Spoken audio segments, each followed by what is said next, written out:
Halo, di sini perkenalkan nama saya Sarah Dianusti akan mempresentasikan laporan kasus asuhan keperawatan pada Nyonya I dengan masalah keperawatan nyeri akut pasca operasi tumor tiroid di ruangan praktek RSUD Profesor Dr. Martono Soekario Purwakarta.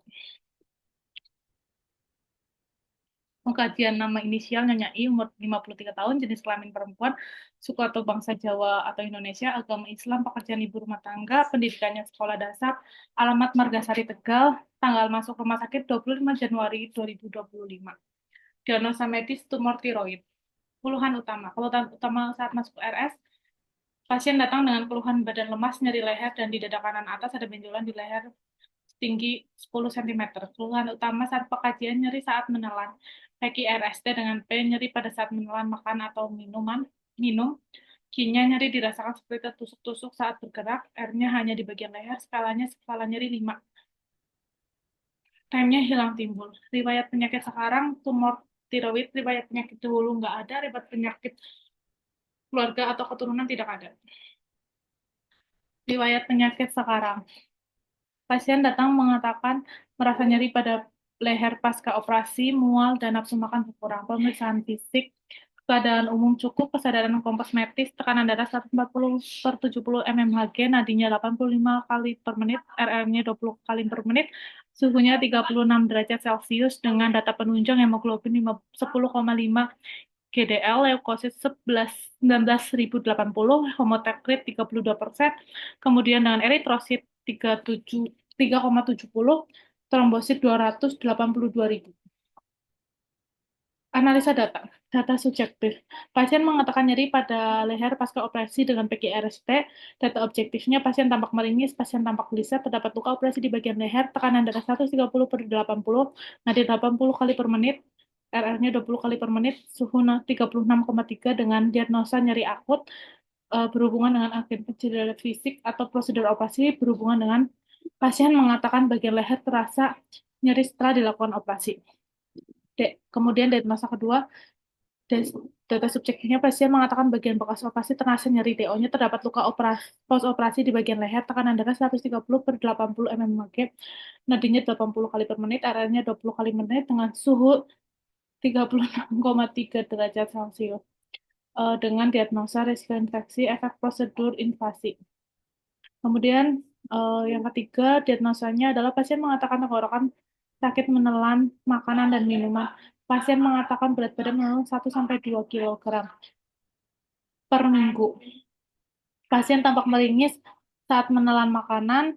DO-nya, pasien tampak meringis saat menelan makanan. Pasien terlihat tidak menghabiskan makanannya. Pasien tampak lelah. Pasien tampak mual. Berat badan pasien sebelum sakit BB 50 kg, berat badan sekarang 5,3 kg, 160 dengan tinggi badan 160 cm, sehingga indeks massa tubuh pasien 22,2, kategori kurus. Dengan diagnosa defisit nutrisi, ketidakmampuan menelan makanan. Rencana keperawatan. Macet. Diagnosa keperawatan nyeri akut berhubungan dengan agen pencedera fisik, prosedur operasi, berhubungan dengan pasien mengatakan bagian leher terasa nyeri setelah dilakukan operasi. Ada data subjektif dan data objektif yang tertera pada presentasi. Tujuan dan kriteria hasil setelah dilakukan tindakan keperawatan dalam 3 kali 24 jam diharapkan tingkat nyeri membaik dengan kriteria hasil.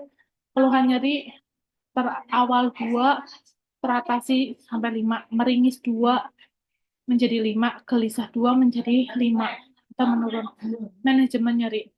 Objektifnya identifikasi lokasi, karakteristik, durasi, frekuensi, kualitas, intensitas nyeri, identifikasi skala nyeri, identifikasi respon nyeri nonverbal, identifikasi faktor yang berberat dan memperingan nyeri. Untuk terapeutiknya, fasilitas istirahat dan tidur, berikan teknik non-farmakologi untuk mengurangi rasa nyeri dengan misalnya TENS, hipnosis, akupresur, terapi musik, biofeedback, terapi pijat, aromaterapi, teknik imajenis terbimbing, kompres air hangat atau dingin, terapi bermain, dan kemudian pantau tanda-tanda vital. Untuk edukasinya, jelaskan penyebab periode dan pemicu nyeri.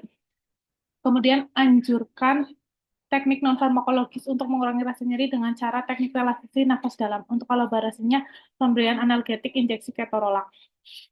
Kemudian untuk yang kedua, resiko infeksi berhubungan dengan prosedur invasif. Dengan data subjektif, pasien mengatakan bagian leher pada bekas operasi, DO-nya terdapat luka pas operasi di bagian leher. Kemudian setelah dilakukan tindakan 3 kali 24 jam, diharapkan tingkat infeksi membaik dengan kriteria hasil kebersihan badan dari 3 menjadi 5, dan nafsu makan dari 2 menjadi 5, kemudian kemerahan 2 menjadi 5, nyeri 2 menjadi 5. Pencegahan infeksi. Objektifnya monitor tanda dan gejala infeksi lokal dan sistemik. Terapeutiknya adalah batasi jumlah pengunjung, berikan perawatan kulit pada area edema, cuci tangan sebelum ada sudah kontak dengan pasien dengan lingkungan pasien, pertahankan teknik aseptik pada pasien berisiko tinggi. Kemudian edukasinya jelaskan tanda dan gejala infeksi, ajarkan cara mencuci tangan dengan benar, ajarkan etika batuk, ajarkan cara memeriksa kondisi luka, kemudian atau luka operasi, anjurkan meningkatkan asupan nutrisi, anjurkan meningkatkan asupan cairan, kolaborasinya pemberian imunisasi jika perlu. Untuk defisit nutrisi berhubungan dengan tidak kemampuan menelan, data subjektifnya pasien mengatakan tenggorokan sakit saat menelan, makan, dan minum. Pasien mengatakan berat badan turun 1-2 kilo. Untuk data objektifnya, pasien tampak meringis saat menelan makanan, kemudian pasien terlihat tidak menghabiskan makanannya, pasien tampak lelah, pasien tampak mual. Berat badan pasien sebelum sakit BB 55 kilo, berat badan sekarang 53 kilo. Tinggi badan 160 cm sehingga indeks massa tubuh menjadi 22,2, kategori kurus. Untuk setelah dilakukan tinggalkan keperawatan 3 kali 24 jam, diharapkan status nutrisi membaik dengan kriteria hasil frekuensi makanan 2 menjadi 5, berat badan 2 menjadi 5, indeks massa tubuh 3 menjadi 5, nafsu makan 2 menjadi 5.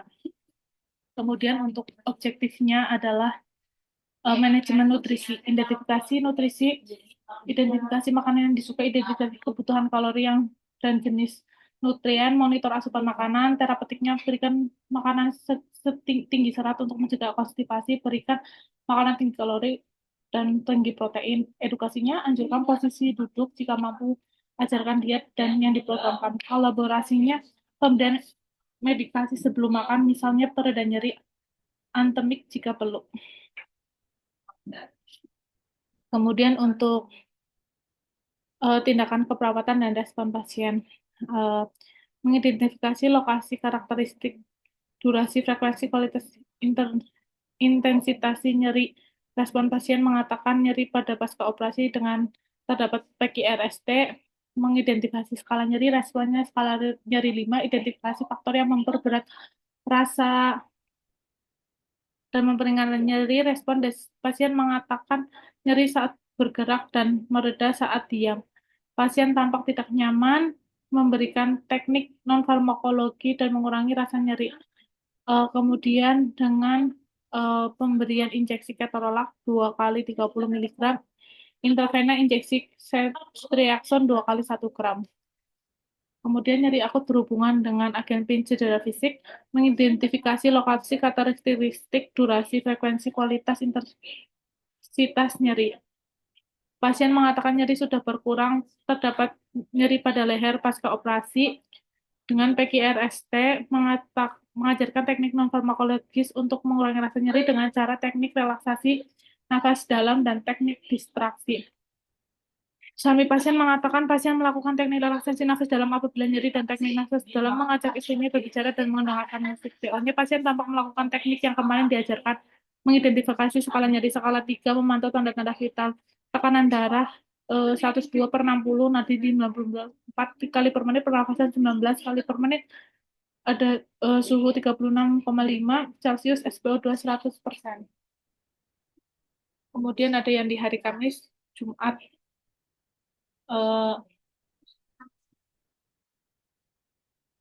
kemudian ke evaluasi. Untuk evaluasinya adalah nyeri akut berhubungan dengan agen pencedera fisik, berhubungan dengan pasien mengatakan leher terasa nyeri setelah dilakukan operasi. Subjektifnya pasien mengatakan nyeri pada leher pasca operasi berkurang dengan menunjukkan PQRST. Kemudian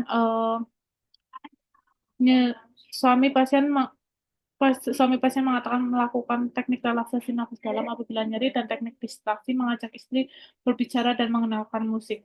Untuk objektifnya, pasien meringis saat makan dan menahan nyeri. Pasien tampak melakukan teknik yang kemarin diajarkan. Pasien tampak terdapat luka bagian leher. Masalah teratasi sebagian. Lanjutkan intervensi, identifikasi skala nyeri, berikan teknik non-farmakologi, kemudian pantau tanda-tanda vital, ajarkan teknik distraksi dan relaksasi, kolaborasi pemberian analgetik, ketorolak, drip, dan via infus RL 500 cc. Begitupun dengan swab yang selanjutnya di diagnosa kedua dan ketiga. Untuk analisis jurnal, saya mengambil analisis jurnal yang berjudul Penerapan Terapi Relaksasi Nafas Dalam Terhadap Penurunan Tingkat Nyeri pada Pasien Tuan M dengan postoperasi triodektomi di ruangan lantai 4 Sudewo RSPAD Gatot Subroto. Nama peneliti Febrianto Doni, tahun terbit 2023, desain penelitian pendidikan kesehatan dan penerapan langsung terapi nafas dalam pada pasien yang mengalami nyeri. Untuk variabelnya, kanker tiroid adalah suatu keganasan atau pertumbuhan tidak terkontrol dari sel yang terjadi pada kelenjar tiroid. Kanker tiroid adalah salah satu kanker yang paling umum di antara keganasan endokrin. Metode teknik relaksasi nafas dalam merupakan salah satu program terapi yang bermanfaat untuk menurunkan tingkat nyeri. Selain itu, bertujuan untuk mengetahui pengaruh teknik relaksasi nafas dalam terhadap penurunan tingkat nyeri pada pasien postoperasi tiroidektomi. Sampelnya, pasien postoperasi yang dirawat di ruangan lantai 4 Pavilium Eri Sudewo RSPAD Gatot Subroto. Instrumennya adalah penerapan asuhan keperawatan selama 3 kali 24 jam. Kemudian untuk analisisnya, analisis pengaruh pendidikan kesehatan. Kemudian untuk hasil dan penelitian, hasil penelitian asuhan keperawatan evaluasi yang dilakukan pada klien didapatkan pada tahap evaluasi tanggal 25 Mei 2023, yaitu subjektif klien mengatakan nyeri berkurang. P. Luka, luka operasi. Q-nya, kondisinya seperti ditusuk-tusuk. Rasionya daerah luka postoperasi, skalanya 1. Tem Temnya nyeri bertahap, objektifnya klien tampak rileks, tidak meringis. TTV dalam batas normal, klien mampu mengontrol nyeri, masalah nyeri teratasi, intervensi dihentikan. Sekian presentasi dari saya. Terima kasih.